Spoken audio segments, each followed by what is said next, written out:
Olá, seja bem-vinda, seja bem-vindo. Sextou, 29 de abril de 2022. Começa agora o Câmara Notícia ao vivo, meio-dia mais 2 minutos. E eu quero a sua participação, hein? Envie a sua mensagem para o número do nosso WhatsApp, que já está aqui embaixo da sua tela.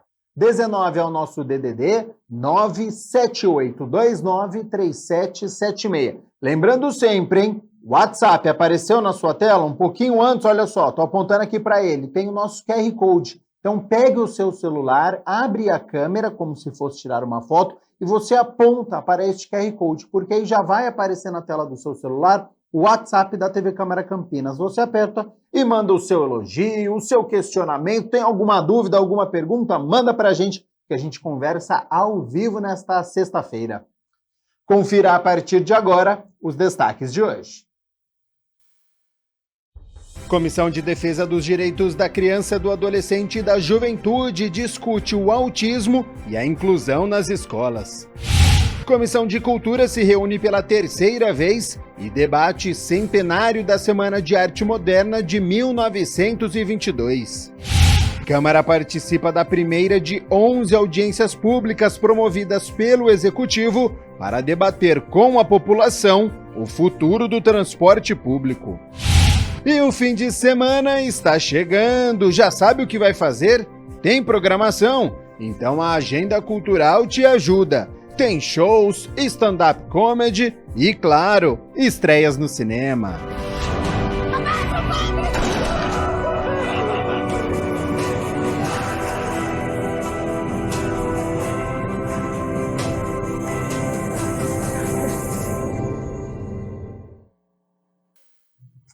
Olha só, na sexta-feira da semana passada, o Ministério da Saúde publicou uma portaria encerrando oficialmente a emergência em saúde nacional em decorrência da Covid-19 e passa a valer daqui 30 dias para adequação dos governos federal, estaduais, municipais. Sobre esta decisão e o que muda no nosso cotidiano, a gente abre esta edição com a Raquel Stuck, ela que é infectologista da Unicamp, consultora da Sociedade Brasileira de Infectologia. Então, Raquel, muito obrigado novamente por ter aceito o convite para participar aqui do nosso telejornal do Câmara Notícia, da TV Câmara Campinas. E primeiro, o que significa na prática, né, para a população, o Ministério da Saúde publicar essa portaria com o fim da emergência sanitária. Seja bem-vinda e boa tarde. Olá, boa tarde, Gabriel. É um prazer estar aqui conversando com vocês novamente. E você me coloca o que significa na prática. No dia a dia das pessoas, né, pouca coisa muda, mas muda e tem chance de mudar na medida de que, extinguindo esta portaria, sem estar acertado, né, com os municípios, com os estados, né, como fica daqui para frente a nossa convivência com a Covid, nós podemos ter dificuldades, se isso não for acertado, em aquisição, em disponibilidade dos testes, diagnóstico, em disponibilidade, eventualmente, se houver um número aumento, né, de casos novamente, de rapidamente abrir leitos. Podemos ter dificuldade com a aquisição e disponibilização das vacinas contra a Covid e dos tratamentos que a Anvisa já aprovou. Então, esses pontos é que nos traz uma preocupação da forma como que foi feita, sem combinar, né, primeiro com os municípios e os estados, para depois, né, realmente extinguir essa portaria de situação de emergência em saúde pública. Essa era uma decisão já esperada? Havia movimentos ou mesmo discursos com essa intenção? Ou a área da saúde ela foi pega meio de surpresa com essa decisão? Não, na verdade, assim, nós não fomos pegos de surpresa com essa decisão, é algo que os outros países também né, cada país tem a prerrogativa, né, o direito de tomar essa decisão, de extinguir a emergência de saúde pública, porque você tem, até aqui no Brasil, você tem mais de 170 portarias ou leis ou regulamentações que estão, né, penduradas, vamos dizer, na emergência de saúde pública, e que a gente não sabe como que fica, né, quem tem Covid pode trabalhar, não pode trabalhar, fica em casa, tem isolamento? Bom, isso a gente ainda não sabe como vai ser. Então, era esperado sim. O que nos traz só a preocupação é que talvez o ideal fosse que nesse período anterior, né, a gente tivesse 30 dias antes de acertos, principalmente, né, com a ponta, com os municípios, com serviços de vigilância, isso tudo acertado, a gente passaria e avisaria, né, porque é um decreto mais protocolar, vamos dizer assim, porque a viabilidade prática, o que vai mudar daqui para frente, até mesmo, que foi tua pergunta, a gente vai depender desses 30 dias que os municípios já se posicionaram como um tempo muito exíguo, né, insuficiente para nova adaptação, e isso seria o ideal que fosse feito antes. Mas, nesses 30 dias, nós deveremos ter já o delineamento de como será a nossa convivência com a Covid, né, nos próximos meses. Sobre este tempo que você citou agora, então. Na última semana também, os conselhos de secretários de saúde de estados e municípios questionaram o fim da emergência e pediram um prazo de 90 dias em vez dos 30 para essa adaptação. Essa diferença de 60 dias entre o que fora publicado e o pedido impactaria de que maneira para a população? Seria uma transição? Seria um momento para reuniões, para conversas, para saber o momento da pandemia? O que seria? Por que esses 90 dias? Na verdade, Gabriel, nós temos, assim, do ponto de vista de dados, né, dos indicadores que a gente fala, então, hospitalização e morte, nós temos, sim, condições, né, de sair do estado de emergência. Isso acho que é ponto pacífico para todos. Mas a grande pergunta que fica tá bom, a gente sai. A Covid é uma doença que não existia, portanto, ela não está no orçamento, vamos dizer assim. Claro que também o orçamento não é minha área, mas ela não está no orçamento, né? Como que vai ser? O ministro disse, né, que será garantido tudo para a Covid, mas como que se garante se eu não tenho mais uma emergência, que a emergência de saúde pública possibilita que você adquira medicamentos, vacinas e tudo, sem tanta burocracia? Quem que dá essa garantia? Sou eu? Né? Então, a gente tem essas incertezas e inseguranças. Então, e este prazo, veja, você precisa definir teste, quem compra, como compra, quanto vai estar disponível, quem vai fazer, quem vai estar, que população a gente vai testar, a gente precisaria fazer testes, ter um sistema de vigilância das síndromes respiratórias, para saber o que está circulando, né? Isso, né, já tem um desenho feito no Ministério de tempos atrás, só precisa ser atualizado e colocado em prática. As vacinas, por exemplo, elas não estão no Programa Nacional de Imunizações, né? Elas precisam ser incorporadas neste momento e precisam fazer parte. A grande preocupação, por exemplo, Gabriel, você sabe que a última emergência que nós tivemos em saúde pública foi Zika vírus. Sim. Né, naquele momento, então, que a gente teve uma epidemia aqui, né, com uma pandemia até do Zika vírus.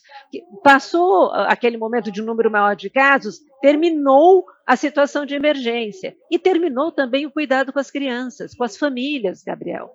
Elas estão quase que abandonadas. Vocês têm participado, né, assim, com alguma frequência vocês fazem reportagens sobre Sim. isso para atualizar a população, e daí você não tem, e entra na rotina de um sistema que o nosso SUS é ótimo, mas em alguns setores a gente tem grandes dificuldades.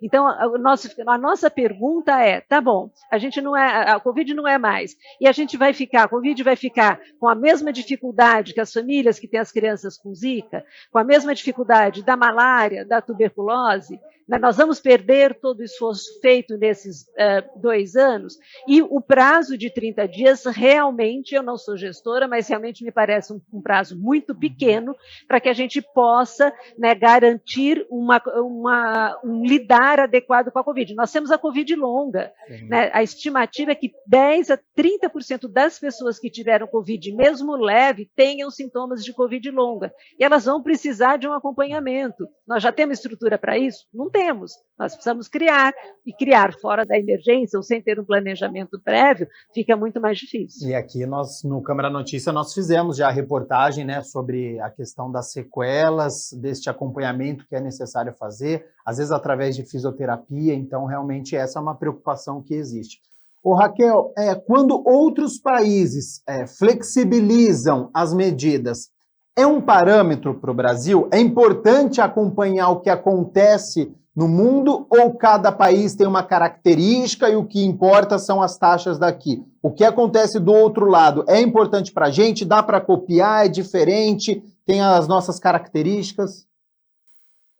Eu acho que o que acontece do outro lado do mundo, ele é importante para a gente aprender com a experiência desses outros países, né? Mas analisar não é só você copiar, tirou máscara de todo mundo. Não é só isso. Bom, tirou máscara, tá bom. Como está a vacinação? Qual é a porcentagem de adesão à terceira dose da vacina lá? Né? Tirou máscara em tudo, o transporte público continua, né? O passaporte vacinal está sendo exigido, como que eles estão encarando isso? E mais do que isso, como eles normalmente, né, a maior parte se antecipou até essas medidas, o que aconteceu depois, um mês depois, 2 meses, né? Aumentando o número de casos, Estados Unidos, Europa, e isso deve nos servir de um alerta, né, para que a gente possa também, a gente tem que estar preparado, porque normalmente o que acontece lá acaba acontecendo aqui. Né? Agora, o modelo foi bem sucedido de quem flexibilizou tudo? Nossa, foi fantástico, tá bom. Quantos por cento eles têm de cobertura vacinal com a terceira dose? Né? Porque isso é um parâmetro hoje que a gente sabe que é a terceira dose que nos protege contra as formas graves da doença. Como eles estão manejando o imunossuprimido idoso, né? Então tem a dose de 2022 para todo mundo, qual foi a adesão, qual a porcentagem? Então, não é só olhar uma medida e o seu resultado em si, mas todo o contexto em que ela foi feita e qual foi a consequência disso a curto prazo e a médio prazo. Raquel, quero aproveitar que nós estamos abordando aqui, né, o encerramento oficial da emergência em saúde pública, né, que foi anunciado pelo Ministério da Saúde, para falar sobre um tema que também ainda gera discussão, que é sobre máscara, né?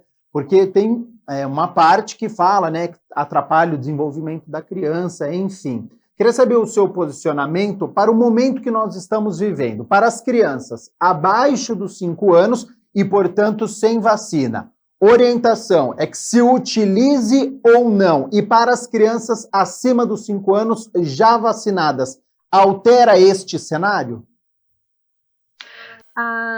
Gabriel, nós temos, acho que 2 coisas. Primeiro, nós já temos trabalhos científicos que mostram que a percepção da criança, até para a nossa fisionomia, mesmo os adultos estando de máscara, elas conseguem detectar o sorriso, o olhar de bravo, o olhar de aceite, né? Mesmo estando de máscara, isso já com uma documentação científica. E que eu vejo, o prédio que eu trabalho aqui na Unicamp fica bem do ladinho de uma creche aqui, e você vê as crianças do lado de fora com máscara, quer dizer, a criança quando ela está orientada, a família ela faz e não incomoda tanto assim não, acho que o adulto fica mais incomodado até do que a própria criança. Em relação à manutenção, né, das máscaras nas crianças, eu vejo até neste momento de flexibilização, né, que foi aqui no Brasil, é um momento que acho que a gente não deveria ter tido pressa em tirar as máscaras, principalmente nos locais de maior transmissão do vírus, isso de uma maneira geral. Por quê? Pela proximidade, pela estação do ano que a gente está. Né? Nós estamos no começo do outono e inverno, a gente tem visto, daí nas crianças, como você comentou, o aumento dos quadros respiratórios nas crianças, os nossos hospitais, as nossas enfermarias de pediatria e UTIs de pediatria, tem criança aguardando vaga para ser internada, então uma situação extremamente preocupante. E por que aconteceu isso? Porque a gente ficou 2 anos com as crianças guardadinhas, os adultos quase 1 ano e meio também em casa, começou todo mundo a sair, começou a aula presencial e tal, os vírus continuavam aí, é que antes ele não tinha quem causar doença, agora eles têm, porque a gente está circulando e muitos de nós já sem máscara. A nossa cobertura vacinal das crianças, tanto, né, agora para a Covid, em Campinas, é algo que devia envergonhar a cada campineiro. Né? A nossa cobertura de vacina de Covid aqui é muito baixa. Então, eu acho acertado, sim, do ponto de vista coletivo, né, que a Secretaria de Saúde de Campinas tenha mantido o uso de máscara nas escolas. Primeiro que você tem uma estação do ano com aumento das infecções respiratórias, e a máscara, ela impede a transmissão da Covid, ela impede a transmissão do vírus essencial respiratório, do adenovírus, de todos esses vírus que causam gripes, resfriados e os quadros respiratórios. E segundo, porque a nossa cobertura vacinal nas crianças não nos dá segurança de que a gente não terá caso grave, né, que a vacinação acaba impedindo. Então, até que a gente atinja esse percentual, né, de cobertura vacinal das crianças, aí de 80% pelo menos, eu acho que é correto manter. E temos uma estação do ano onde a máscara também traz muito benefício, né, a sua utilização nesses ambientes fechados. Sobre este assunto, então, e a estação do clima, né? Alguns números aqui em Campinas, de acordo com o último boletim divulgado, dos 105 leitos de UTI infantil, 92 estão ocupados, o que corresponde a 87,6%. E 50 leitos estão com crianças com síndrome respiratória aguda grave. Raquel, a máscara, então, ajudaria a reduzir essas internações, mesmo sabendo que nesta época do ano, de outono, é comum aumentar um pouquinho o número de internações? É comum, né, mas assim, a gente não teve nos 2 últimos anos, não é? Tanto que alguns hospitais até diminuíram as suas UTIs pediátricas, né? O Hospital Estadual de Sumaré até aconteceu isso no convênio com a Unicamp, de redução, uma atitude infeliz, porque não tinha ocupação. E não teve, porque a gente estava todo mundo num lockdown ali, né, de não ter criança na escola. Então, e a máscara reduz. Então, utilizar máscara, isso serve para as crianças, Gabriel, e serve também para aquelas pessoas que têm risco de adoecimento grave mesmo vacinados, os idosos, os imunocomprometidos, está em ambiente fechado com muita gente, é máscara no rosto, pelo menos até o final do nosso inverno. Ô, Raquel, já que a gente está falando sobre máscara e também sobre o nosso comportamento, eu sinto uma dificuldade em parte da população em entender o conceito de retorno às atividades, então voltar à vida normal, que até muitos profissionais já estão falando, né? Nós precisamos retornar à nossa vida, mas não negligenciar a doença, porque o vírus ele continua circulando, contaminando as pessoas, continua vindo a óbito centenas de pessoas. O que seria vida normal agora em 2022 e saber conviver com o vírus? Seria a gente entender, Gabriel, que não precisar de ser internado para a Covid, né, isso é igual a estar com uma vacinação completa. Então, o primeiro ponto é esse. E vacinação completa são 3 doses da vacina para todos abaixo de 60 anos. Tá? Quer dizer, de 18 a 60 anos tem que ter as 3 doses. E neste ponto é preocupante porque abaixo de 50 anos, mesmo aqui na nossa região, a adesão à terceira dose da vacina é muito pequena. Né? Então, eu primeiro preciso vacinar para ter a segurança de ter uma vida normal, que eu possa até abrir mão nesta faixa etária de máscara. A segunda é saber, como você falou, que o vírus não vai embora. E que eu sei que algumas pessoas, mesmo completamente vacinadas, elas têm uma resposta inferior à vacina, então, mesmo vacinadas, têm risco de adoecimento grave. Então, quem são essas pessoas? Os idosos, os imunocomprometidos, as crianças ainda não vacinadas, elas precisam de cuidado quando estão em locais que têm muito risco de transmissão. Então, os ambientes fechados, que é a farmácia, são os centros comerciais, é o supermercado, é o cinema, né? Então, no cinema a gente ainda fala pouco, mas criança briga, né, também grita, fala lá no cinema. Então, nesses locais, o uso de máscara para esses que não estão vacinados, nas crianças, ou adultos mesmo, os idosos imunocomprometidos, o uso de máscara é extremamente importante ser mantido. E, por último, esta vida normal significa o quê? Eu vou voltar a trabalhar, eu vou, né, vou voltar para a escola, mas eu estou com sintoma respiratório, que eu não sei se é alergia, porque o tempo mudou, não sei se é porque eu gritei muito no show que eu fui, eu vou usar máscara. Para eu não, em respeito aos que estão ao meu lado, porque se eu tiver com alguma coisa, eu devo testar, mas vou usar máscara para não ter o risco de transmitir para ninguém. Então, nisso a gente tem uma possibilidade de uma volta quase ao normal, porque manteremos o nosso adereço de máscara, deveríamos manter em algumas situações. Hoje, o cenário que nós temos ainda é de queda no número de pessoas contaminadas e de óbitos, e o carnaval que nós tivemos no último fim de semana em muitos lugares do nosso país preocupa a área da saúde? Nós temos, numa maneira mais global, nós temos uma cobertura vacinal muito adequada, né? Então, nós já tivemos o primeiro carnaval, né, deste ano, onde nós não tivemos nas capitais, onde aconteceu um reflexo importante em relação a isso. Estamos monitorizando os casos, claro, e vamos ficar aí observando. É um momento, sim, as próximas 2 semanas, de maior alerta, vamos dizer assim, de uma vigilância maior, para podermos, né, ver qual vai ser exatamente o reflexo do carnaval agora de abril em relação à Covid. Sobre as variantes, tem alguma que tem preocupado, alguma diferente no Brasil ou em outro país que a gente precisa ficar atento, já saber o nome para a gente poder ficar bem informado, Raquel? A BA2 é que realmente ainda preocupa mais, porque ela se transmite mais, e quem não está com a vacinação completa, ela dá quadro grave, sim, vai para a UTI, vai para o respirador e tudo. Então, ela ainda continua sendo, né, a vedete aí da vez em relação à preocupação. Outras variantes surgindo, sem a gente ter grandes ainda, não sabemos ainda se elas terão um grande impacto ou não na transmissão, ou em até escapar a proteção da vacina, ou aos antivirais para os países que já os têm. Raquel Stuck, infectologista da Unicamp, consultora da Sociedade Brasileira de Infectologia, muito obrigado pela disponibilidade do seu tempo aqui com a TV Câmara Campinas, informações de grande valia que você passou para todos os nossos telespectadores. Já fica o convite aqui para uma próxima oportunidade para você retornar, e sempre num cenário melhor, viu, Raquel? Que venha sempre com boas notícias aí, que a gente consiga vencer essa pandemia o quanto antes, e fica aberto aí para suas considerações finais, algo que você julga importante, que você queira dizer para quem está nos acompanhando agora. Agradeço a oportunidade, Gabriel, contem sempre comigo, a gente acerta as agendas e é um prazer estar aqui. Só lembrando para todos aqui de Campinas que sábado agora é dia D de vacinação, né? Então a gente tem a vacina do sarampo, a vacina da Covid, a gente pode fazer no mesmo dia.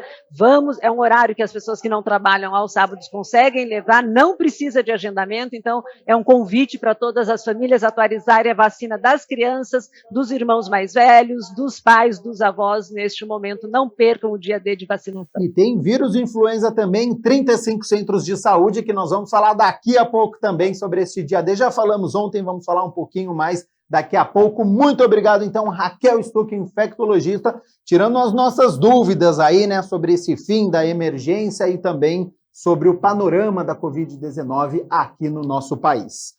12h25, a Mirna Abreu já está aqui nos nossos estúdios, porque é hora das notícias da metrópole de Campinas. E primeiro, a gente faz aquela atualização, né, dos casos da Covid-19 no nosso país, estado de São Paulo, e depois na região metropolitana de Campinas, né? Último dia da semana, então a gente faz aquele acompanhamento. Seja bem-vinda e boa tarde, Mirna. Boa tarde, Gabriel. Boa tarde a vocês de casa. E a gente começa falando das atualizações do Ministério da Saúde, que registrou aí 19.919 novos casos da Covid-19 nas últimas 24 horas, somando 30.418.920 casos da doença. Nós tivemos também 114 óbitos nas últimas 24 horas, somando 663.225 mortes devido à Covid-19 desde o início da pandemia. No estado de São Paulo, são 168.140 óbitos e o estado soma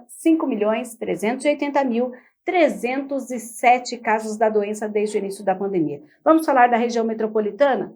Aqui na RMC, 552.273 casos confirmados da doença. Campinas, até esta quinta-feira, somava 201.360 casos.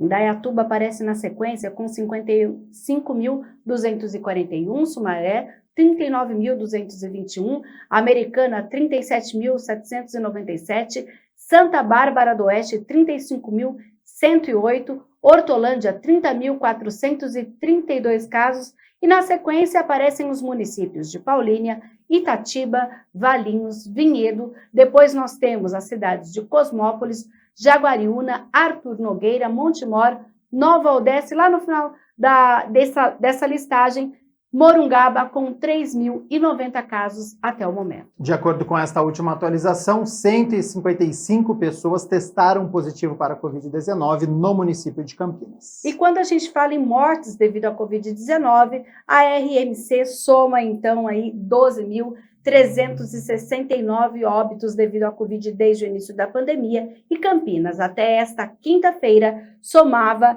então 5.067 mortes devido à Covid. Sumaré, 1.083, Americana, 957, Santa Bárbara do Oeste, 881 mortes, Indaiatuba, 852, Hortolândia, 796, Valinhos, 455, Itatiba, 353, Paulínia, 336, depois Nova Odessa, Vinhedo, Monte Mora, Jaguariúna, Cosmópolis, Arthur Nogueira, e mais para o final nós temos aí o município de Olambra, que desde o início da pandemia soma 18 óbitos. Panorama, taxa de ocupação de UTI infantil aqui no município. A gente vai falar daqui a pouco, inclusive, dos atendimentos que aumentaram 5 vezes aqui na cidade de Campinas as crianças com doenças respiratórias. E isso, é claro, influencia diretamente nas taxas de internação e também da UTI. Nós temos 105 leitos de UTI infantil aqui na cidade, 92 estão ocupados, uma taxa de 87,6%. Há 13 leitos de UTI livres na cidade. Dessas 92 crianças que estão internadas, 50 são de crianças com síndromes respiratórias aguda grave. Nós temos no SUS municipal 34 leitos de UTI infantil, 33 estão ocupados. Lá no Hospital do HC da Unicamp, a pediatria infantil, nós temos 20 leitos de UTI, 18 estão ocupados. E na rede particular, dos 51 leitos de UTI infantil, 41 estão ocupados. Temos ainda no município 59 crianças internadas em leitos de enfermaria e 7 esperam por uma vaga em um leito de enfermaria e estão sendo assistidas em prontos socorros da cidade. Agora a gente vai falar, inclusive, sobre esse atendimento. Olha, de acordo com o monitoramento feito pela prefeitura, nós tivemos aí 65,6% dos atendimentos pediátricos ocorridos em abril, eles representam atendimentos exclusivos de doenças respiratórias aqui na cidade. De um total de 17.353 crianças que buscaram assistência médica no mês de abril, 11.368 apresentavam sintomas respiratórios, síndromes respiratórias. O aumento do atendimento pediátrico vem sendo observado e acompanhado pela prefeitura, antecipando, inclusive, o período de sazonalidade de doenças respiratórias, que geralmente começam no outono, mas a gente teve aí, desde o final do ano e no início de janeiro, já esse aumento aqui na cidade. Em fevereiro, por exemplo, os hospitais Mário Gatti, Ouro Verde e as UPAs atenderam, em média, 278 crianças com síndromes respiratórias. E por isso que quando a gente fala nos leitos, a gente tem esse impacto, Gabriel. Tá. Menina Abreu, já estamos com o site aberto aqui, vacina.campinas.sp.gov.br. A infectologista Raquel Stuck falou há pouco, né? Amanhã, então, tem uma ação especial, é o Campinas Vacina Mais. A gente tem amanhã a imunização contra a gripe para as crianças de 6 meses a menores de 5 anos, gestantes e puérperas, e para todos os trabalhadores da saúde, além dos idosos com mais de 60 anos. Para a Covid-19, para todas as pessoas e idades contempladas, nós temos aí, é preciso só ver no site, se você mora em Campinas, tem exatamente se você já pode tomar a segunda ou a dose adicional, e também a campanha para o sarampo, olha, para as crianças de 6 meses a menores de 5 anos, e também os profissionais da saúde devem se imunizar contra o sarampo. Amanhã, 35 centros de saúde estarão abertos das 8 horas da manhã às 5 da tarde. E a relação deles está no site vacina.campinas.sp.gov.br. E lembrando que a Prefeitura fez um fechamento nesta quinta-feira que mostra que 99.136 pessoas já receberam a vacina contra a gripe na cidade. E a gente lembra que, inclusive, nós apresentamos uma reportagem aqui, porque é preciso aumentar o número de crianças vacinadas contra a gripe, que ainda está sendo pouca procura por esse público. E amanhã também, Mirna Abreu, tem um mutirão de prevenção à hipertensão na Lagoa do Taquaral. Porque o dia 26 de abril foi o dia de combate e também prevenção à hipertensão arterial. A gente lembra que essa é uma doença que é o principal fator de risco cardiovascular, responsável por 50% dos óbitos causados por essas patologias. Então, amanhã, lá no Portão 7 da Lagoa, a gente vai ter das 8 da manhã à 1 da tarde, a gente vai ter, olha, o pessoal vai aferir a pressão arterial, os profissionais de saúde vão fazer o exame de glicemia, colesterol, orientar as pessoas com sobre dúvidas sobre essa doença. Então, a gente vai ter amanhã esse mutirão, que é organizado pelo Departamento Científico de Cardiologia da Sociedade de Medicina e Cirurgia de Campinas, em parceria com a Prefeitura, também a Devisa, a Sanasa, a Faculdade São Leopoldo Mandic, a Liga de Cardiologia da São Leopoldo Mandic e também a Liga de Cardiologia da Unicamp. Lembrando que tudo é gratuito amanhã, das 8 da manhã à 1 da tarde. Agora, Mirna Abreu, para quem precisa fazer o alistamento eleitoral ou fazer a transferência, ainda dá tempo? Dá tempo sim. A gente lembra que o prazo final é dia 4 de maio, mas olha, neste final de semana nós temos plantão da Justiça Eleitoral. Em Campinas, são 7 cartórios que ficam no fórum no centro da cidade. A Justiça Eleitoral vai atender o público em horário estendido em 3 horas, nos dias que antecedem o fim do prazo para alistamento eleitoral e transferência de títulos. Pois é, para ampliar a capacidade de atendimento, os cartórios aqui do estado de São Paulo vão funcionar no final de semana, tanto no sábado, dia 30 de abril, quanto no domingo, 1º de maio, das 9 horas da manhã até as 5 horas da tarde.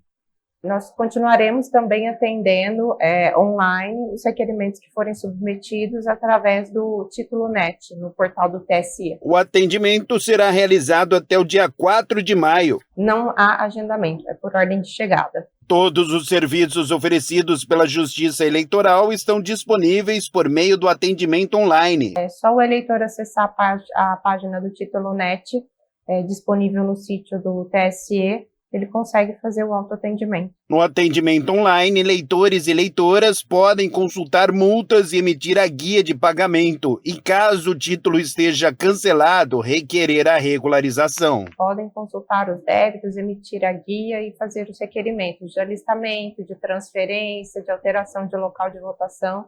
Todos os serviços estão disponíveis através da internet. Bom, então não há necessidade de vir presencialmente ao local. Não há necessidade. É uma praticidade. É uma praticidade. Tá? Não há a menor necessidade do eleitor ficar aguardando na fila desnecessariamente. Todos os serviços são prestados de forma online. E ele encontra facilmente. Encontra facilmente, tem todas as instruções no site, sempre com links já encaminhando o eleitor, direcionando para a página correta, no caso da quitação de débitos e tudo mais. As GRUs são geradas automaticamente, então é bem fácil, é bem intuitivo o site.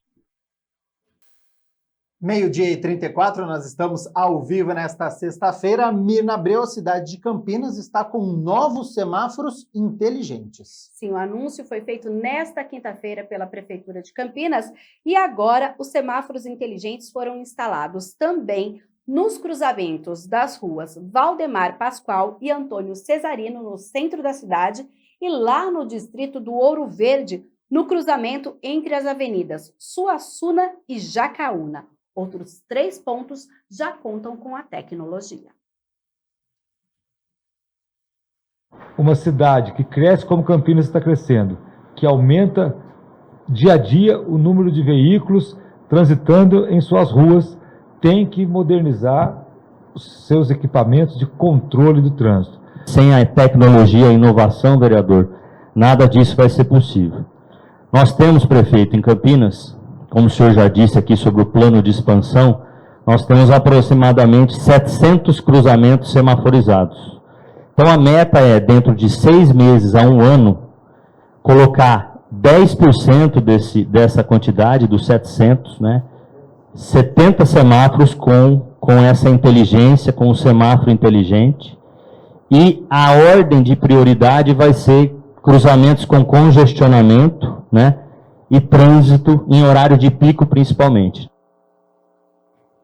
O vereador Otto Alejandro, que é o presidente da Comissão de Mobilidade Urbana, representou a Câmara Municipal, parabenizou a Prefeitura pela iniciativa e lembrou de um outro ponto da cidade em que a tecnologia zerou o número de acidentes no local. Que nesse cruzamento que já existe esse sistema, que é ali para cima da Lagoa do Mingone, na Amoreiras com Ana Maria Cremasca, era uma demanda muito antiga. Eu presenciei ali vários acidentes, quase todos os dias tinha acidente. Então nós trouxemos, né, essa indicação da implantação do semáforo ali. O prefeito autorizou, na época o secretário Vinícius foi lá, e hoje é uma realidade. E graças a Deus, prefeito, não teve mais acidente e nem atropelamento lá. Então, em nome da população que passa por ali, muito obrigado. E agora, essa notícia também chegando lá na Avenida Suassuna. A gente lembra que cada cruzamento semaforizado recebeu 3 câmeras. Os equipamentos não são utilizados para fiscalização de trânsito, ou seja, não detectam o avanço semafórico, excesso de velocidade ou qualquer outro tipo de infração de trânsito.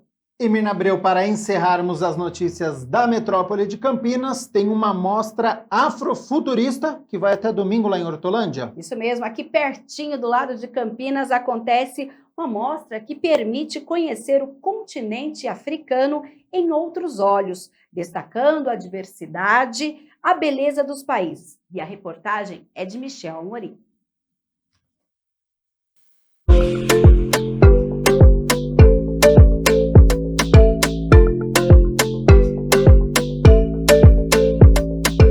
Você já ouviu falar no conceito afrofuturista? Esse termo, que tem se propagado fortemente, surgiu nos Estados Unidos. Aqui na região, na cidade de Hortolândia, está acontecendo uma mostra que é possível aprender um pouco mais sobre. Afrofuturismo é uma ideia moderna de 5 anos para cá. Ela nasce de um conjunto de artistas negros, na verdade, nos Estados Unidos, é a Força, é um movimento cultural, e é um movimento cultural que traz raízes africanas olhando para o futuro, por isso o nome futurismo, mas não um futuro utópico, longínquo, um futuro que já acontece. Então isso influencia na moda, influencia na arquitetura, influencia no cinema.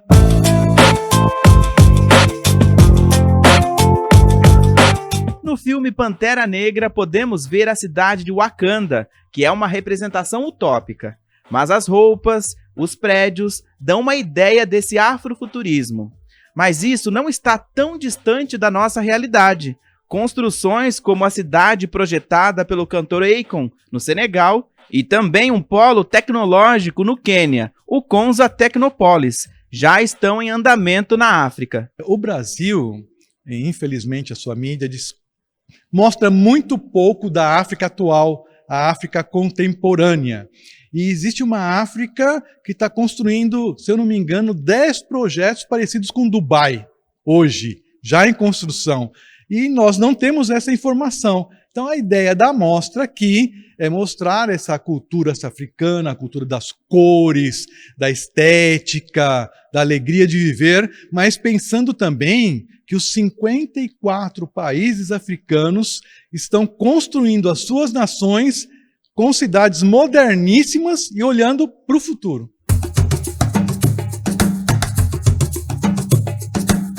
A mostra está disponível para visitação no espaço afroempresarial, localizado no Shopping Hortolândia, até o dia 1º de maio. E você vai encontrar peças de 10 países diferentes. Então você tem peças egípcias, pinturas em papiro, você tem máscaras que foram feitas em Gana, você possui obras de moda, né, de vários países africanos. Então é uma variedade bem interessante para você ter uma abrangência cultural dos países africanos, friso, porque são 54 países.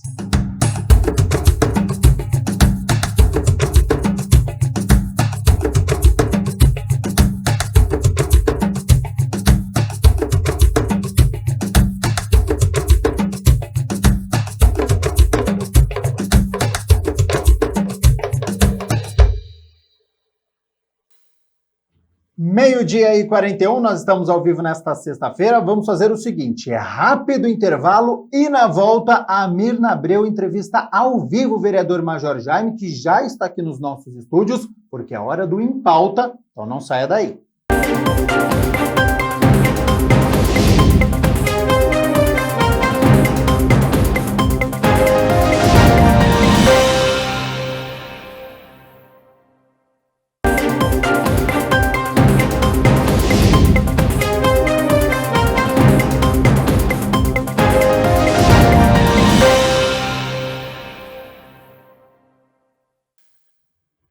De volta com o Câmara Notícia, agora é hora do Em Pauta e o nosso convidado de hoje é o vereador Major Jaime, está em seu primeiro mandato e ele que é o presidente da Comissão de Segurança Pública aqui da Câmara Municipal, uma comissão permanente.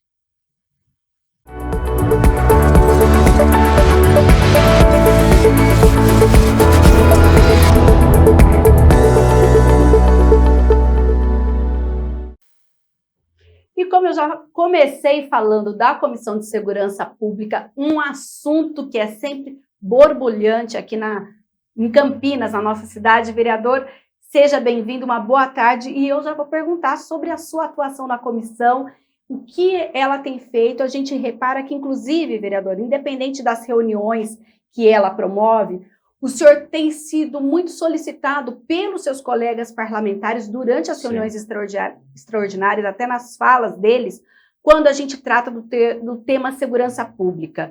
A gente teve aquela ação, inclusive, lá na questão do Ouro Verde, no distrito de Nova Aparecida. Recentemente, a gente está tendo a questão do Guanabara, do Cambuí. Fala um pouco desse trabalho e dessa demanda que tem chegado até o senhor. Boa tarde. Mirna, obrigado. Boa tarde a você, boa tarde a vocês, né, que estão em casa. É sempre bom, né, estar aqui, bater um papo com vocês e também conversar com o nosso público de casa.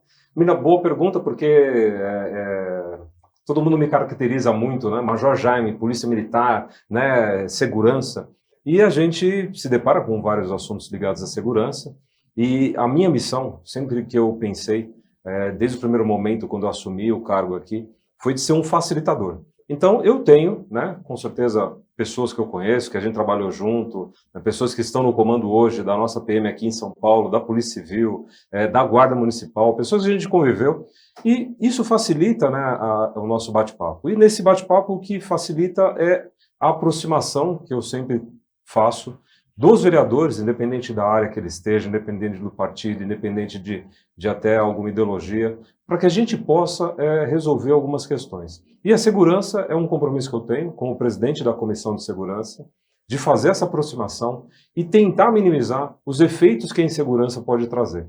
Então a gente sabe que tem muitas coisas que são muito danosas, né, na área de segurança, e graças a Deus a gente tem feito um trabalho que tem, de alguma maneira, mostrado isso, essa proximidade, mostrado, né, a forma integrada que as instituições estão hoje. Então a gente tem o nosso secretário de Segurança do município que tem ajudado muito nesse relacionamento junto com a Polícia Militar, a Guarda Municipal, Polícia Civil, Polícia Penal hoje que eu também coloco. Então, graças a Deus, né, isso tem sido algo que um fato ocorre, alguns trazem a demanda e rapidamente a gente consegue já passar para os órgãos competentes, e eles sim é que vão resolver a questão. A gente acaba não resolvendo, é eles que vão resolver de fato e na prática o que está acontecendo.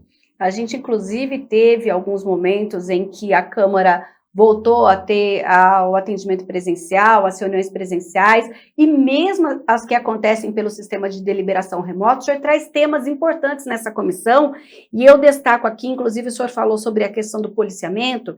Nós já tivemos aqui representantes das polícias, representantes da Polícia Civil, a comandante da Guarda Municipal. A gente já falou sobre a questão da proteção à mulher e como as instituições podem ajudar a mulher, e também até da atuação do apoio das polícias nas campanhas de imunização. A gente lembra que tinha aquela escolta. Como é importante, do ponto de vista da Câmara, aproximar o Legislativo dessas instituições, vereador? Boa colocação também, porque essa é uma missão que tem do legislador. Então eu trago um pouco da minha vida profissional para esse ambiente, que é um ambiente legislativo, onde a gente tem a obrigação de produzir leis. E também fazer uma articulação política entre todos esses órgãos para que eles se conheçam. E principalmente que você que está em casa, né? Você que é o cidadão, você que muitas vezes não tem uma informação mais precisa, não sabe detalhes, que você consiga também conhecer um pouco das estruturas e dessas instituições, conhecer um pouquinho mais da Polícia Militar, da Guarda Municipal, da estrutura da segurança no município, como é que eles trabalham, como eles se organizam, né? De que forma que você, cidadão, pode ter acesso a esse tipo de serviço, que a gente vê a viatura passando, não, a viatura é somente isso. Não, não é. Tem muito mais, né? Envolve aí bombeiro, envolve polícia ambiental, envolve polícia rodoviária. Então são uma série de órgãos que fazem uma composição muito forte. Eu estava até hoje de manhã no Exército, lá durante uma homenagem que estava acontecendo, e a gente fala, não, o Exército não tem nada a ver. Tem muito a ver. O Exército tem toda uma preparação também para atuar em momentos específicos dentro do policiamento em determinadas cidades, como ele já fizeram por muito tempo no Rio de Janeiro, né, que é um exemplo de atuação. Então, tudo isso tem que estar muito integrado e as pessoas têm que se conversar muito. E além de trazer esses temas importantes à Câmara Municipal, a Comissão de Segurança Pública também tem, entre suas atribuições, analisar, opinar, emitir pareceres sobre proposições e matérias. Se hoje você entrar no site da Câmara, você vai ver que está lá como uma matéria que está sendo analisada pela comissão, um projeto de lei complementar de autoria do vereador Carmo Luiz, que obriga a colocação de câmeras de monitoramento nas estações do BRT em Campinas. Esta é uma comissão de mérito, então significa que quando a proposta está em uma das comissões de mérito, que ela já foi aprovada na legalidade. Como que o senhor tem administrado esse trabalho de distribuir esses projetos, inclusive designar o relator, vereador? Isso é bom porque muita gente vê uma legislação e ela não tem ideia, né, de como ela é trabalhada, de como ela é feita. Então, como presidente da Comissão de Segurança, os assuntos ligados à segurança, eles vêm até o nosso gabinete. E, graças a Deus, né, nós temos componentes dentro da comissão, que são vereadores muito competentes, tem uma equipe técnica também muito boa. Então, o assunto não é exclusividade do Major Jaime, né? Não é porque ele é policial militar ou porque, né, conhece mais o assunto. E até muito pelo contrário, tem muita gente boa aqui que não é policial, né, não tem a vivência, mas conhece muito da área de segurança também. Então qualquer vereador pode fazer a proposição de um assunto ligado à segurança. A única coisa é que esse assunto vem para a nossa comissão e a gente, junto com todos os vereadores, são um total de 5, né, a gente faz essa distribuição desses temas e cada um faz a relatoria. E, basicamente, o que a gente tem percebido, que os vereadores, independente de conhecer ou não, né, exatamente o assunto, né, ter lidado com ele, os assuntos que estão chegando são muito positivos. Então, um exemplo deles é o do Carmo, que ele fala da questão, né, das câmeras no BRT. Hoje, o sistema de câmera é algo muito eficiente, né? A gente tem aqui um projeto, já estou até falando aqui do nosso prefeito e também do secretário de Segurança, que tem um projeto muito grande com a realização aí de uma implantação grande de câmeras na cidade. E o BRT está dentro disso, mas uma legislação que a gente possa contemplar, isso vai deixar a coisa um pouco mais clara, né, e direcionada para onde ela tem que estar sendo utilizada. É um exemplo bom que também foi dado. E além das comissões permanentes, nós temos também a possibilidade de comissões especiais de estudos. Uma delas é também uma propositura do vereador Major Jaime, que desde outubro do ano passado começou a trabalhar aqui na Câmara Municipal. É a que discute e analisa a implantação da Escola Cívico-Militar em Campinas. Ela já realizou 6 reuniões, inclusive hoje, a partir das 2 horas da tarde, a gente tem a 7ª reunião dessa comissão. Vereador, fala um pouquinho do que aconteceu desde outubro até agora, como estão os trabalhos? Eu gostaria de vir aqui e falar para vocês que a gente vai ter uma escola cívico-militar no final do ano, mas ainda não é esse momento. São muitos fatores, são muitas pessoas que estão envolvidas nisso. Nós temos aqui na casa, né, um grupo de vereadores que tem esse desejo, tem essa visão de que a escola cívico-militar como eu digo para todo mundo, Mirna, muita gente fala, vou nessa escola cívico-militar, vai todo mundo cortar o cabelo, vai ficar lá fazendo exercício, vai ficar... Não, não é nada disso. Na verdade, é uma alternativa que está se dando para a população de um ensino, de uma educação que vai ser a mesma de uma outra escola. Só que, na verdade, a forma que vai ser colocada, ela vai ser diferente. Então, dentro desse projeto, né, que é o PSIM, que é chamado projeto, né, a nível nacional, ele tem a ideia de fazer com que militares da ativa ou da reserva, né, na maioria da reserva, possam passar um pouco da cultura, um pouco de valores e princípios dentro daquele ambiente escolar e fazer com que aquele ambiente seja um pouco mais produtivo. E a comissão, ela tem esse objetivo de trazer essas informações que muitas pessoas não sabem de onde, como começou, qual o objetivo, né, como é que isso vai ser tratado, como é que vai ser feito. A comissão tem esse trabalho de fazer com que nós, todos os vereadores que estão lá, a gente possa discutir, possa trazer essas informações e a gente possa, dentro do cenário do município de Campinas, fazer esse trabalho e viabilizar que essa escola seja implantada. Eu ainda tenho uma esperança de que a gente vai ter, sim, essa escola cívico-militar. É algo que já está acontecendo no estado de São Paulo. Infelizmente, a pandemia atrapalhou um pouco, então a gente teve escolas fechadas no Brasil inteiro. Então a gente não tem ainda, e esse ano vai ser um ano de parâmetro, a gente não tem ainda essa escola definitivamente implantada, né, no estado de São Paulo. As primeiras estão começando exatamente esse ano, a partir de fevereiro. Então a gente vai ter uma condição de ter essa avaliação. Eu não tenho dúvida que isso, quando acontecer, você que está aí em casa, você que é pai, você que é estudante, você que é professor, vai ser algo muito importante, com uma alternativa. Se alguém quiser continuar na sua outra escola, continua, mas vai ter a alternativa de ter uma escola com um trabalho diferenciado. Hoje a gente já recebeu a informação, vereador, que a pauta da reunião inclui desafios da educação pós-pandemia e também a realidade da educação municipal à luz do artigo 27 da Lei 13.146 de 2015, que é o Estatuto da Pessoa com Deficiência, no que diz respeito ao professor de educação especial ou do professor cuidador. Dá para adiantar um pouquinho para a gente esse debate? O que o nosso telespectador pode esperar? É possível adiantar, sim.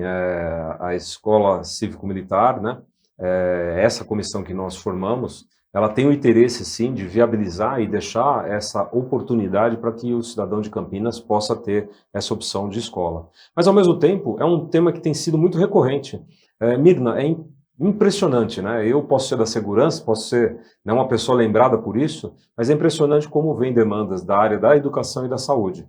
Então, por isso, dentro da comissão, conversando com outros vereadores e até de demandas externas que nós recebemos, muitas pessoas estão falando, estão citando o fato da pandemia, que foram 2 anos onde as crianças ficaram longe do ambiente escolar. Ah, não, estava em casa, estava com alguma coisa remota, estava tendo aula online, mas é diferente, né? E o que a gente percebe é que tem consequências da pandemia.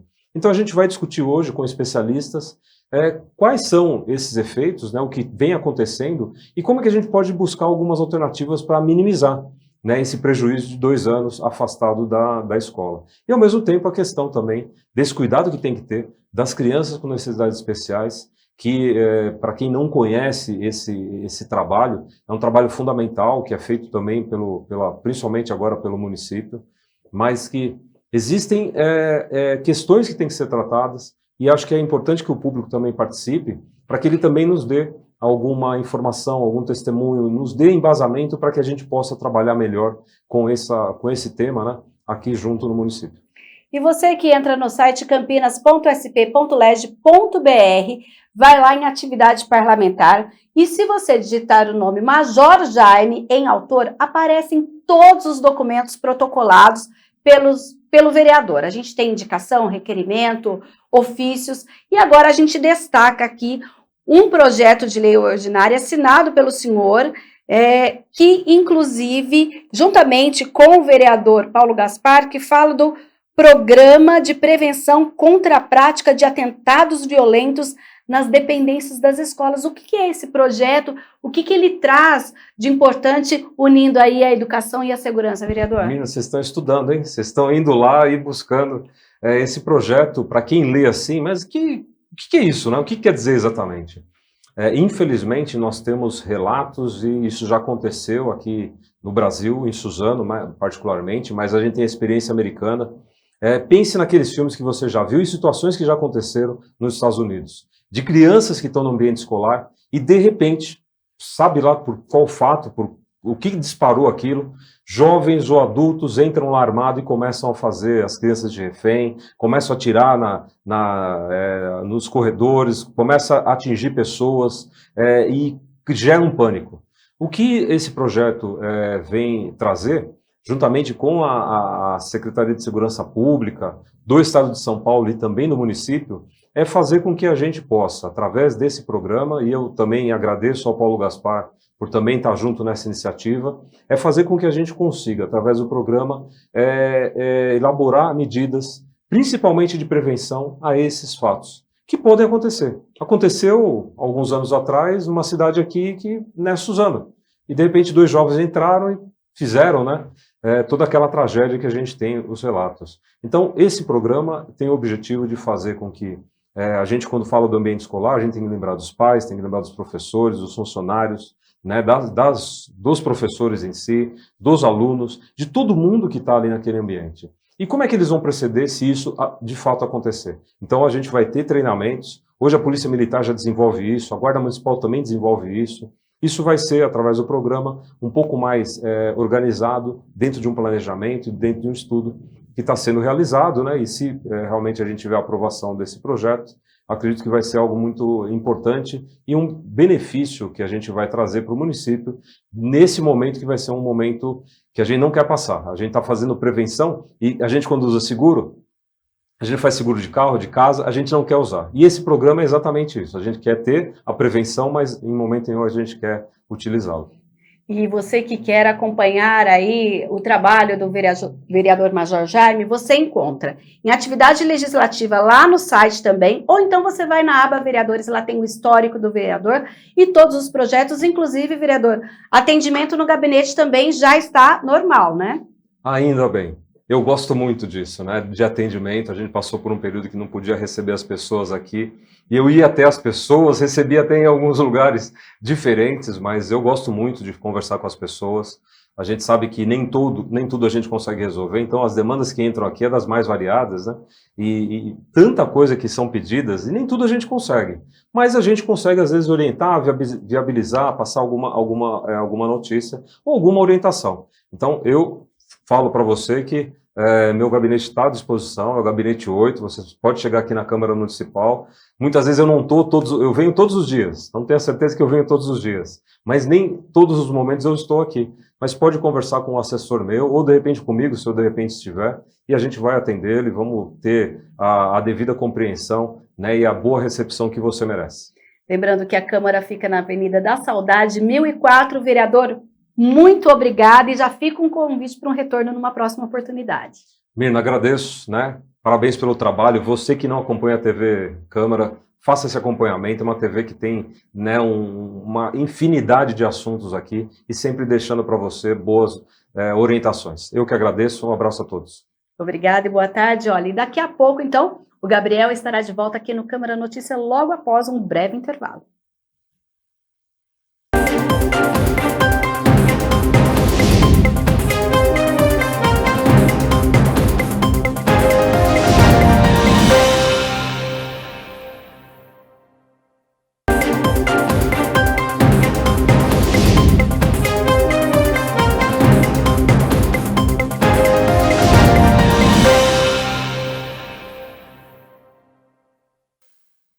Uma hora e 5 minutos, Câmara Notícia de volta ao vivo nesta sexta-feira. A Mirna Abreu permanece aqui nos nossos estúdios, hora das notícias do Legislativo, e ontem a Câmara de Campinas participou da audiência pública que discute aí o futuro do transporte público municipal. A Câmara marcou presença na primeira de uma série de audiências públicas que discute o futuro do transporte público aqui na cidade. Confira. A audiência pública foi feita para discutir sobre o futuro do transporte público coletivo de Campinas.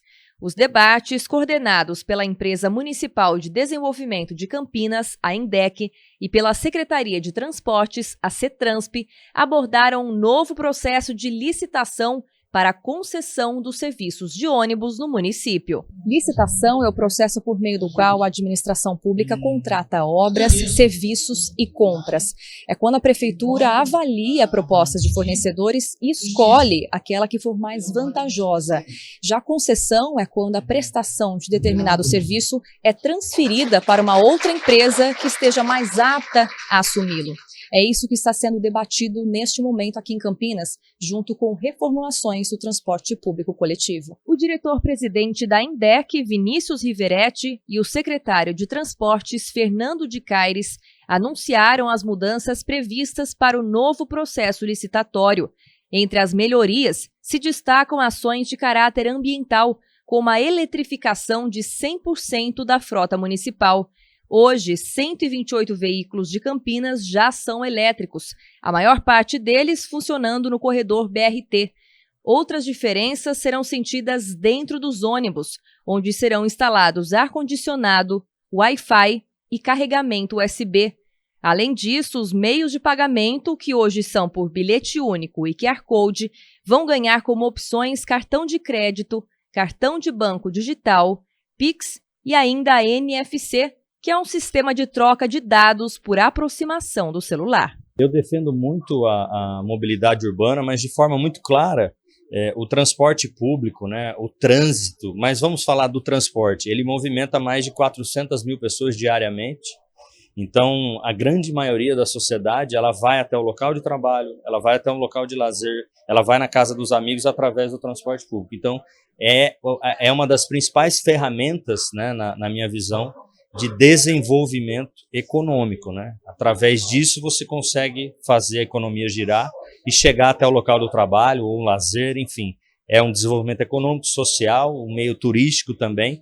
Então, eu acho que é de extrema relevância esse processo para melhorar a qualidade do transporte público na nossa cidade. A gente já está fazendo diversas ações já com esse sistema hoje de transporte que a gente tem, principalmente na parte de fiscalização e de tecnologia, que é acompanhar o cumprimento de partidas, viagens, quebras, repasses. Então isso já está sendo feito desde o ano passado.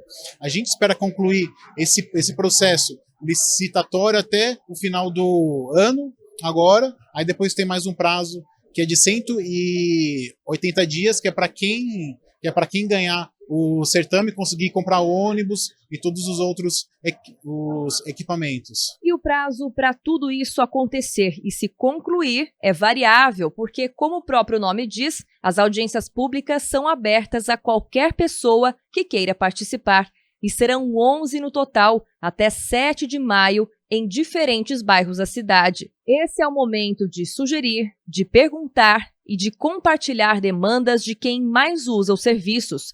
No segundo semestre, com todos esses dados organizados, deve ser aberta a consulta pública. O presidente da Câmara de Campinas, o vereador Zé Carlos, esteve presente durante todo o evento, além dos vereadores Cecílio Santos, Eduardo Magoga e Otto Alejandro.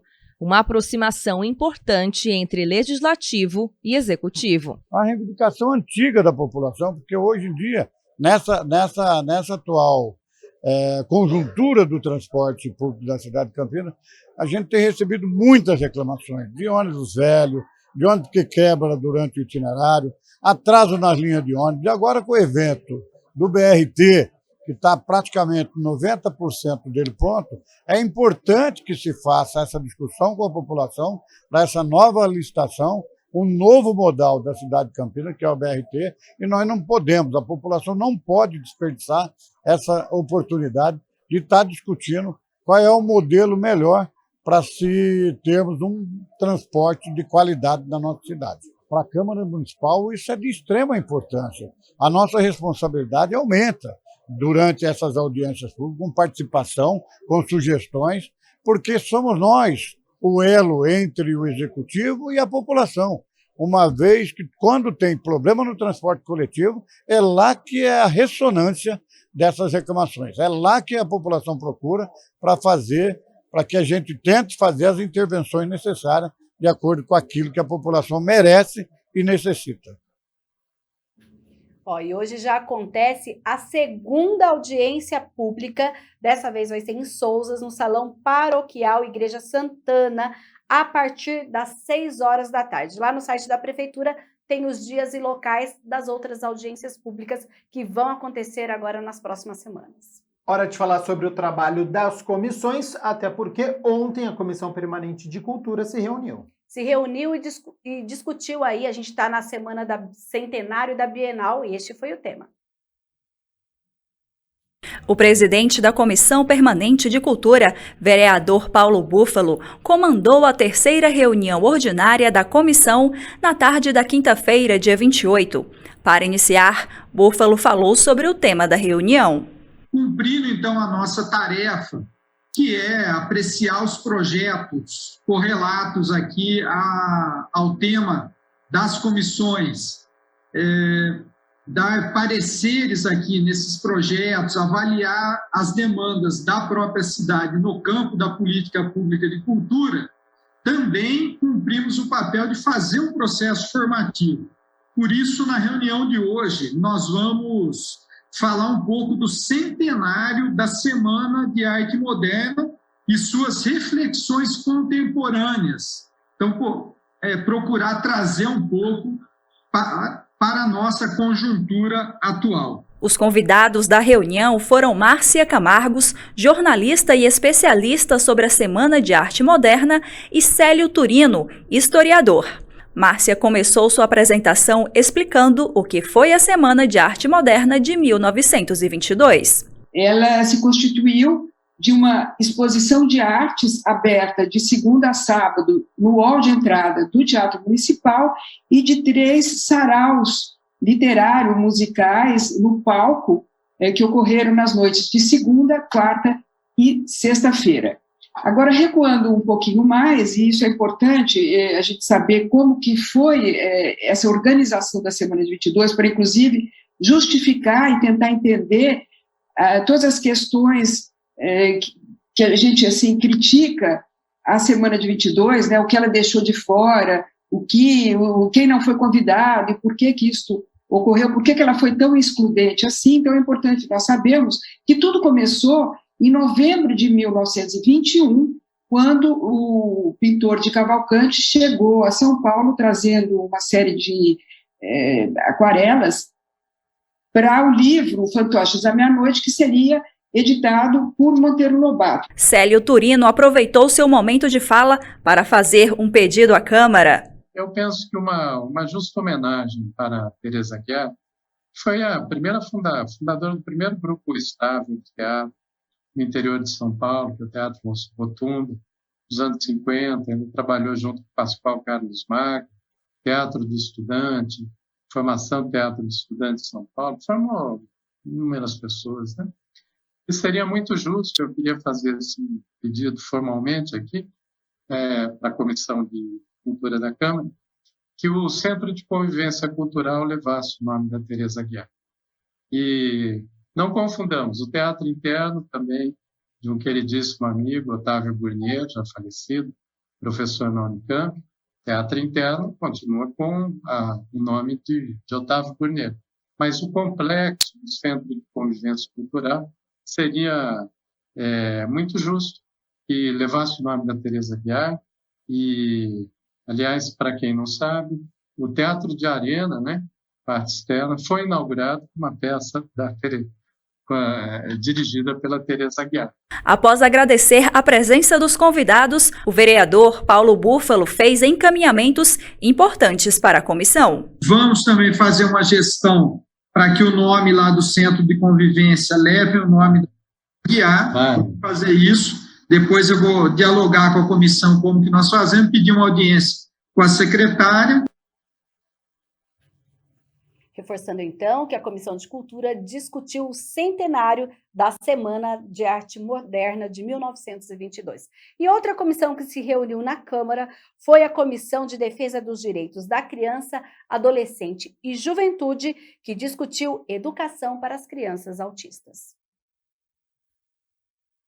Na quinta-feira, dia 28, a vereadora Débora Palermo comandou a terceira reunião ordinária da Comissão de Defesa dos Direitos da Criança, do Adolescente e da Juventude. A parlamentar, que é presidente da comissão, iniciou a reunião falando sobre o tema do dia. E o tema hoje será o autismo, né? Nós estamos num mês aí que nós fazemos reflexão sobre esse tema, fazemos muitas reuniões e falamos muito sobre esse assunto de extrema importância, principalmente quando falamos de nossas crianças, de nossos adolescentes, né, que tenham o espectro autista. Nós temos falado muito por esses dias com mães, né, de crianças com deficiência, não só autismo, né, mas outras deficiências, e nós temos recebido muitas queixas de faltas de profissionais de apoio nas escolas. Por isso que nós vamos falar o tema hoje mais direcionado à educação, né?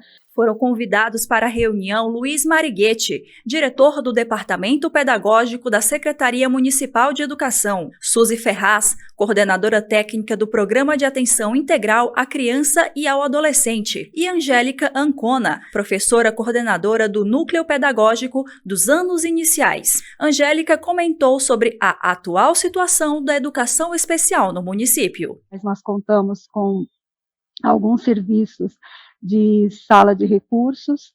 Nós temos sala de recursos, uma específica para autismo, mas é muito difícil de encontrar educadores de educação especial, né, formados, graduados em educação especial, já assim, tendo em vista somente o autismo, porque é o transtorno do espectro autista, mas nós temos uma sala, e tem esse atendimento nessa sala, atende a muitas as regiões, né, não somente aquela escola na qual ela está ali montada.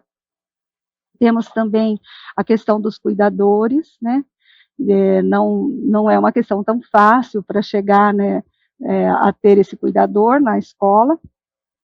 E a questão dos laudos também, que você tem comentado, isso também é uma questão geral, porque também é difícil para os pais aceitarem o luto de se ter um filho com autismo ou com transtorno do espectro autista, né? Luiz Mariguete explicou que após muitos anos de cargos vagos, hoje o município conta com um quadro de professores da educação especial basicamente completo. Ele ainda ressaltou que essa foi uma conquista muito importante. Suzy Ferraz, além de comentar sobre os desafios da educação para crianças autistas, falou sobre ser mãe de uma criança dentro do espectro. Ela comentou ainda sobre as leis que coordenam a educação inclusiva. Destaco aqui, como a gente está falando do autismo, né, a Lei Berenice Viana, que é a lei do autismo, né, que foi em 2012, ela foi sancionada em dezembro de 2012, é a lei 12.764, nos dizendo que para todos os direitos, a pessoa com autismo, ela é considerada também uma pessoa com deficiência. E um dos termos bastante importantes dessa lei, no meu ponto de vista, além desse, claro, é a questão do apoio a que o aluno com autismo tem direito dentro da escola. Débora Palermo encerrou a reunião agradecendo a presença dos convidados e colocou seu mandato à disposição para auxiliar no que for preciso no que diz respeito aos direitos da criança e do adolescente. E Mirna Abreu, um projeto de lei de autoria do vereador professor Alberto, que foi aprovado aqui no Legislativo, foi sancionado pelo prefeito. Isso, a proposta do vereador, que agora é lei aqui em Campinas, permite aí regras para distribuição de dispositivos para aplicação de álcool gel nas escolas municipais.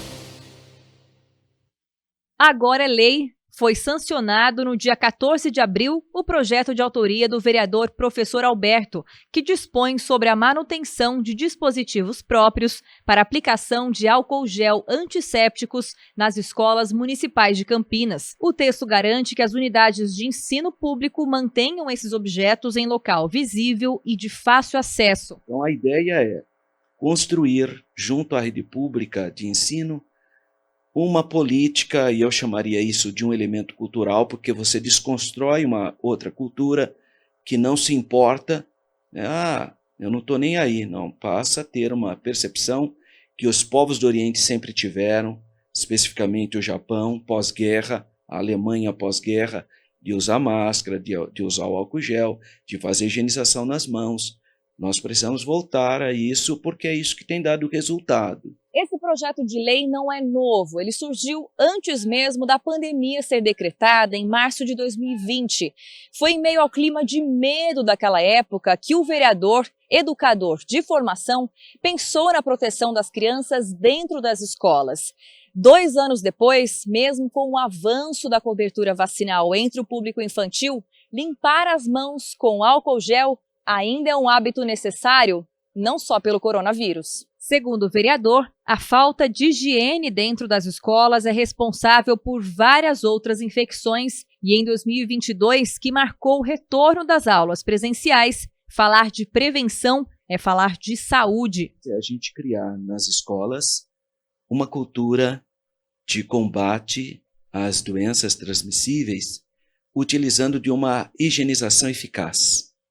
Daí a necessidade, então, de uma legislação que dê condições para que as escolas, que é o ambiente propício para criar uma cultura junto às novas gerações, possam efetivamente ter condições de desenvolver um trabalho com essas crianças, mostrando para elas a importância da higienização. Não só com o álcool gel. Esse projeto, obviamente, tem um objeto, o álcool gel, mas também a lavagem das mãos. Isso é algo muito importante para combater as chamadas doenças sazonais ou essas doenças que se transmitem, às vezes pela fala, pelo contato, pelo toque. O álcool gel combate aproximadamente, por pesquisas, em média 65%. Ele não, obviamente não é algo que consiga atingir 100%, mas são várias ações que se constroem para combater essas novas variantes, né, de doenças que estão aparecendo.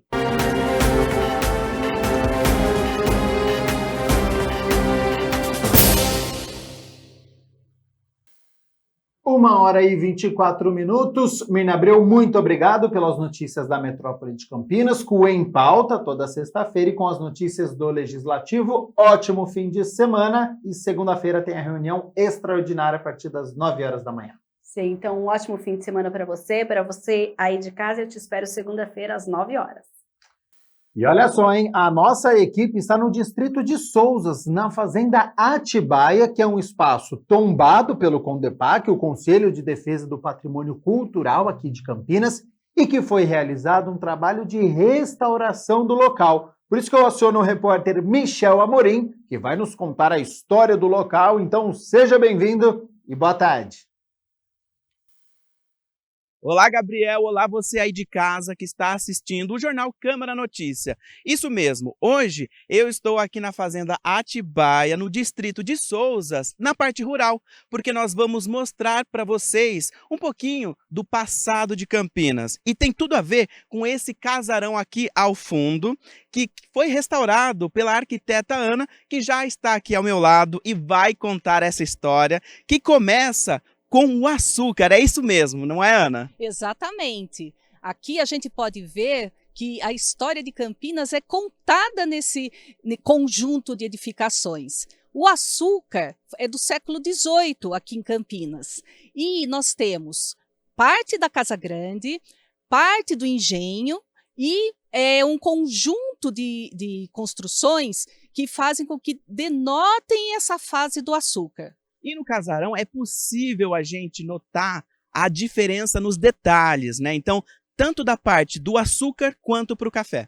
Isso, porque são 2 períodos diferentes, né? 100 anos separam a época do açúcar e do café. Na época do açúcar, nós não tínhamos ainda materiais muito elaborados, porque nós não tínhamos o transporte desses materiais. Somente com o café, após a implantação da ferrovia, é que nós vamos ter, por exemplo, vidro entrando na nossa região. As técnicas construtivas são bem diferenciadas também. Na época do açúcar, nós temos a taipa de pilão, a taipa de mão, e como nós temos influência mineira na nossa região, nós vamos encontrar também a pedra entaipada, que era muito utilizado na região de Minas. Já na época do café, nós vamos ter as construções em tijolos. E aí, o pessoal deve ficar com dúvida, né? Para restaurar e conservar essa história, é um desafio, e um desafio que levou quanto tempo? Um grande desafio. Eu trabalhei aqui 10 anos, de 2003 a 2013, e primeiramente tive que conhecer toda a história aqui, que existia muito pouco material. Fiz prospecções, tanto de pinturas quanto prospecções na arquitetura, para entender esses acréscimos que tiveram durante o tempo, porque vocês vejam, tem a época do açúcar e ao lado a época do prédio do café. Então são duas épocas muito diferenciadas.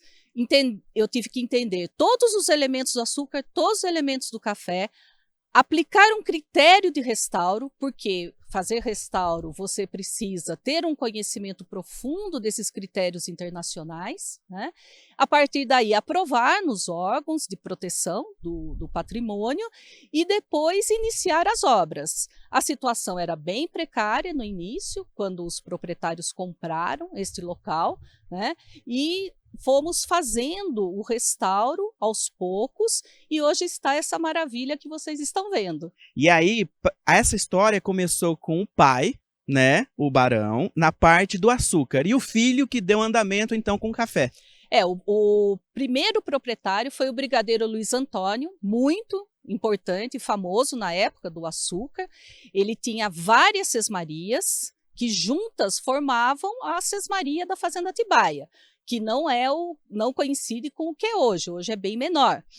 E ele era um produtor de açúcar. O filho dele, o Barão de Limeira, é que introduziu aqui na região, na fazenda, o café. E, posteriormente, foi vendido para os proprietários da família Maia, e, atualmente, os proprietários, o Denis e a Vanessa, que falarão com vocês. Muito obrigado pelas explicações. E olha só, Gabriel, a gente não vai ficar só aqui na parte histórica, porque tem também o ouro verde, né? Que é o café. Então, vai ter um workshop também aqui, além do workshop, para você conhecer toda a arquitetura, toda a história, vai ter um workshop de café para você também aprender sobre mais a história do café e a história que está relacionada com Campinas. E nós temos aqui a Sandra, ela que é barista profissional nessa área. E olha, Sandra, explica pra gente, o pessoal quer saber, né? O café é muito vinculado a Campinas. Muito, a história de Campinas passa muito pela história do café no século XIX, né? E mexe muito com a economia de toda a região. E aí a gente vai ter a oportunidade aqui no workshop de mostrar um pouco isso, sobre a história do café, como isso influencia e até mostrar o que ainda persiste, né, em termos de patrimônio em Campinas. E por falar em patrimônio, tem também ali relacionado às questões tecnológicas, né? Então, antigamente o café era feito de uma forma, hoje totalmente diferente. E essas diferenças? Então, a gente tem em Campinas, por conta disso, já, né, a partir do século XIX, o Instituto Agronômico de Campinas, né? E tudo que se está relacionado à tecnologia e avanço e desenvolvimento, 70%, né, do que se consome no mundo sai aqui, das melhorias do Instituto Agronômico. E também repercute na cidade de Campinas, né? Quem vier para o workshop, né, os participantes vão ter a oportunidade de degustar e ouvir um pouco mais a história do café, não só de Campinas, mas do mundo também. Sandra, já vamos dar uma dica para o pessoal que está assistindo a gente, então, né, para degustar um bom café. Dá uma dica aí para escolher um bom café. Então, a gente tem dois tipos de café no Brasil, o arábica e o canéfora. O arábica é o mais conhecido. Hoje, se você vai a um armazém, a um supermercado, a gente fala armazém, né, degustação, enfim, você tem a chance de conhecer e comprar um arábica hoje até num valor mais acessível, né? Só ver lá 100% arábica, né? E as marcas mais fortes, elas partiram para os cafés prêmios, gourmets, especiais, então hoje tem mais à disposição, as cápsulas também é mais fácil comprar. Sandra, muito obrigado por todas as dicas, viu? Eu que agradeço. E Obrigada. Gabriel, olha só, se você ficou interessado em conhecer, né, vir aqui passear, conhecer, então, participar desse workshop, tanto da arquitetura, da história e também do café, quem vai passar o recado é a proprietária, a Vanessa, que também já está aqui ao meu lado, ela que adquiriu e teve todo esse trabalho de restauração. Por que você foi inspirada, né, a encontrar a fazenda e restaurá-la? Eu sempre fui apaixonada pela história, por arte, arquitetura, né? E eu sempre tive um sonho de ter uma fazenda histórica dessa secular, né? Que eu sou do Mato Grosso do Sul, lá a gente tem fazenda, mas é totalmente diferente, são fazendas novas. Aqui você tá dentro da história, é uma vivência única. E quando nós achamos a Fazenda Atibaia, ela estava totalmente destruída. Só tinha telhado praticamente, mas eu senti, eu falei, eu já vi ela pronta do jeito que está.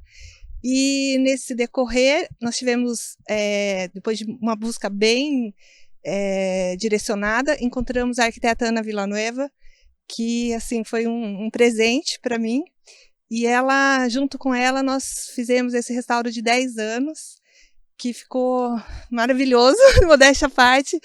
Eu tenho a Fazenda Atibaia como se fosse uma filha, minha terceira filha. É importante, né? O amor além de ser uma coisa sua, esse gesto que você está fazendo de abrir as portas pro campineiro conhecer. Exatamente. Esse é um ponto que eu acho fundamental. É você dividir e proporcionar um acesso às pessoas de conhecerem a história, de saberem o que aconteceu. Isso é cultura. E a gente, com a história, a gente aprende, né? As coisas ruins, as coisas boas. E todo mundo que passa aqui ou me procura nas redes sociais tem muita curiosidade de conhecer o casarão. Então, nós, junto com as minhas parceiras, nós vamos começar a abrir esse espaço para esses eventos culturais, né, de históricos, de arquitetura, e eu acho que vai ser muito bacana. E esse primeiro workshop já foi um sucesso, porque já está completo, né, e tem as pessoas que estão buscando ainda. Eu recomendo que entrem, nos procurem pelo Instagram, @FazendaAtibaia_Campinas, e o @Próximo Passeio. Mesmo completo, ainda dá para ir tentando ficar numa lista de espera, né? Sim, porque como vimos que a procura foi tão grande, com certeza virão outros eventos semelhantes e teremos o maior prazer de estar recebendo as pessoas interessadas aqui. Então, só reforçando, qual o endereço que as pessoas podem acompanhar a programação? Pelo Instagram da Fazenda Atibaia, que é @FazendaAtibaia_Campinas, e o Instagram do @Próximo Passeio. Muito obrigado, Vanessa. Obrigada, Michel. E olha só, Gabriel, eu já dei meu nome e o seu para a gente vir aqui, ó, passear nessa fazenda linda. Até mais. É com você no estúdio. Presença confirmada, então, muito obrigado, Michel Amorim, e também a Ana Villanueva, né, arquiteta, a Sandra Barista, a Vanessa aí, proprietária, por todas essas informações, trabalho importante no local aí com restauro, oficinas e este workshop citado, então, que acontecem no local.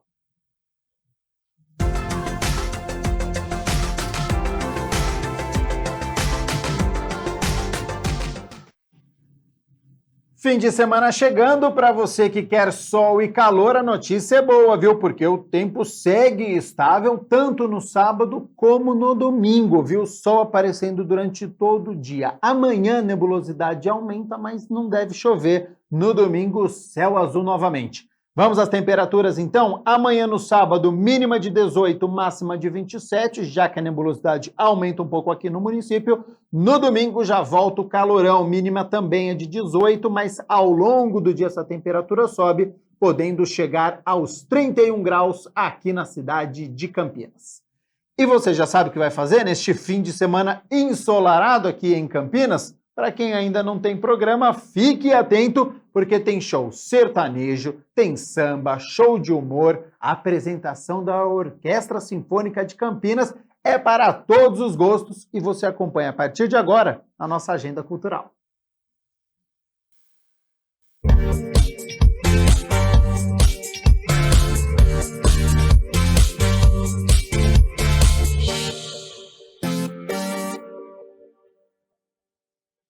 Olá, Agenda Cultural no ar, e hoje eu estou aqui na Concha Acústica do Taquaral porque no domingo vai ter a apresentação da Orquestra Sinfônica Municipal de Campinas às 6 horas da tarde e é de graça. Isso é em celebração ao Dia do Trabalhador. E olha, a montagem do palco aqui atrás está a todo vapor. E tem mais, olha aí. No domingo, no Centro Cultural Casarão, em Barão Geraldo, vai ter o show Solo Morada, com o violeiro, cantor e compositor João Arruda. A entrada é gratuita e você pode contribuir com o artista. Hoje a dupla Maiara e Maraísa comanda a festa universitária, administrando sua loucura. Aqui na cidade, vai ser no Campinas Hall a partir das 11 da noite. No sábado vai ter a festa no Beat, em Valinhos, com os cantores Xamã, Matuê, Djonga e MC Rian SP. Vai ser na Via Ápia a partir das 8 da noite. O cantor Péricles se apresenta em Campinas no domingo, muito samba e pagode a partir do meio-dia no Campinas Hall. Também no domingo, só que em Vinhedo, vai ter o cantor Ferrugem no Parque Wet n Wild a partir das 2 da tarde. Alô amigos, aqui é o João Baroni dos Paralamas do Sucesso, passando para convidar todo mundo para a abertura do 30º Maio Musical de Indaiatuba, que será no dia 1º de maio, às 19 horas, no Parque Ecológico, em frente à Prefeitura. Os Paralamas e a Orquestra Sinfônica de Indaiatuba fazendo um show imperdível. Compareça, vai ser de graça e a gente se vê lá. Valeu! As noites douradas e os dias também.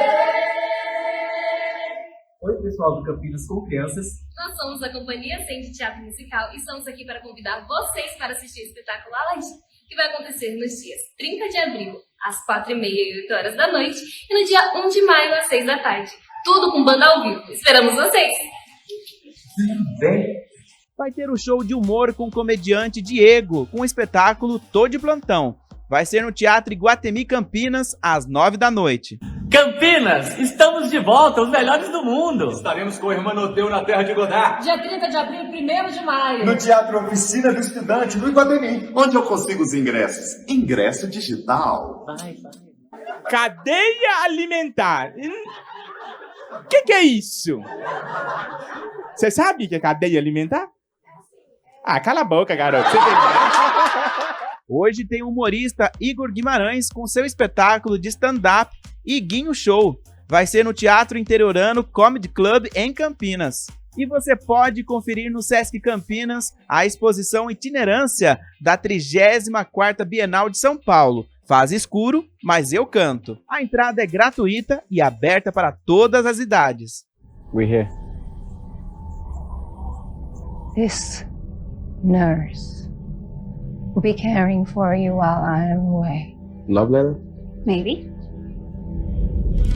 Uma jovem enfermeira vai trabalhar em uma mansão, que à noite acontecem coisas sinistras e estranhas, que a leva a querer saber mais sobre a família que a contratou. Years ago, before you were born, I met a man, and now I've come into the possession of a villa in the south of France. What? Em Downton Abbey 2, depois da visita dos ilustres Rei George V e a Rainha Mary na casa de campo do Conde de Grantham, a família Crowley tem um novo desafio. Dessa vez, a matriarca Violet revela a existência de um misterioso romance num passado distante. Que isso?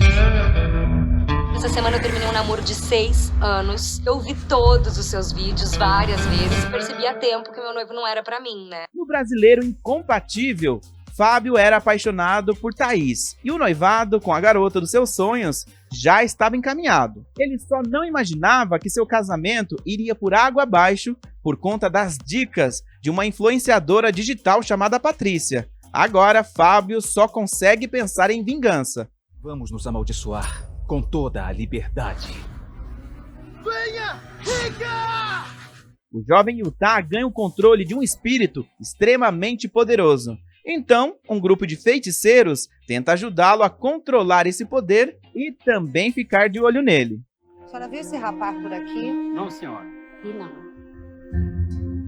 Inspirado em fatos reais, no Brasileiro Pureza, Abel sai de casa em busca de um trabalho melhor e desaparece.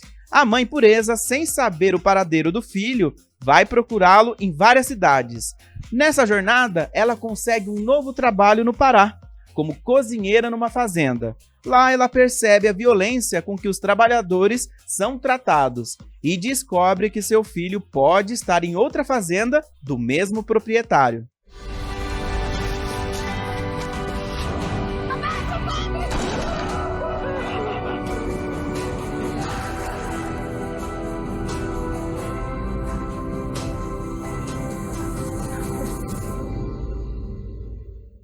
Gostaram das dicas de hoje? Então fica ligadinho que na próxima sexta-feira tem mais Agenda Cultural. Tchau, tchau!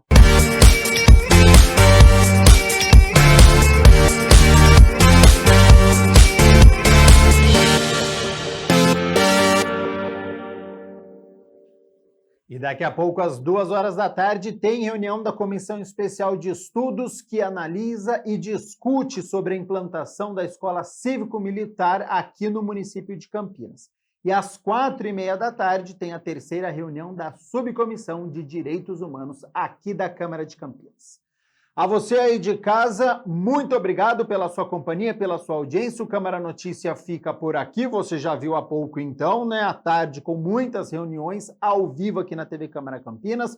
Ótimo fim de semana e nos vemos na segunda-feira, após a reunião extraordinária, que tem 17 itens que estão na pauta, que os vereadores vão discutir e votar. E o Câmara Notícia chega ao 12:30. Até lá.